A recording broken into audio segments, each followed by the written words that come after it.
Fala galera, mais uma vez, professor Márcio Alexandre aqui para dar algumas dicas para vocês de biologia para o Enem. Bom, hoje estarei falando para vocês sobre os fungos. Gente, lembrar que os fungos são organismos heterotróficos, tá? Não conseguem sintetizar seu próprio alimento e que eles apresentam uma parede celular de quitina, que é um polissacarídeo nitrogenado que fornecia a esses organismos uma certa proteção e uma determinada resistência. Gente, esses fungos, eles podem ser classificados como fungos multicelulares, que nesta condição nós denominamos de fungos filamentosos, em que a sua estrutura será formulada por hifas e que o conjunto dessas hifas dará origem ao que a gente denomina de micélio. Por exemplo, aqui eu tenho alguns micélios reprodutivos, ou seja, apenas a estrutura reprodutiva desses fungos, como é o caso das orelhas de pau, como são o caso também dos cogumelos. Bom, gente, muitas vezes esses fungos eles conseguem fazer uma associação mutualística com algas, ou com algumas cianobactérias, que essa associação nós denominamos de líquens.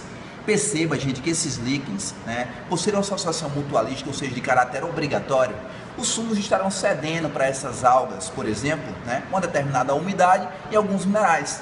Em contrapartida, essas algas estarão fornecendo para esses fungos substâncias orgânicas produzidas através do processo de fotossíntese, assim como nitrogênio, já que eles são organismos fixadores dessa atmosfera.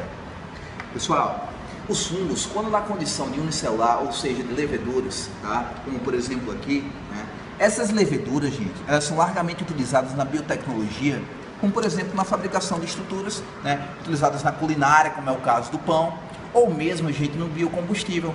Pegas, por exemplo, a cana-de-açúcar, uma substância que apresenta uma grande quantidade de glicose, através de um processo de fermentação, dito fermentação alcoólica, essa glicose será parcialmente quebrada e o subproduto liberado é denominado de álcool etílico. Pessoal, não podemos esquecer que esses fungos apresentam uma extrema importância médica, como é o caso da penicilina.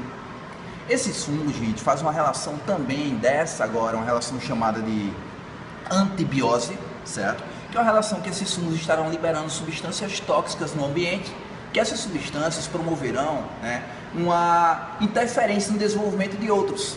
Então os antibióticos hoje, através de uma relação de amensalismo ou de antibiose, eles são de origem, pessoal, na verdade, eles foram descobertos pelo Alexander Fleming, E esse Alexander Fleming percebeu que no crescimento de uma placa de Petri, em que apresentava-se bactérias, em virtude da presença de fungos, por liberarem essas substâncias, esses fungos interfeririam diretamente no crescimento dessas bactérias.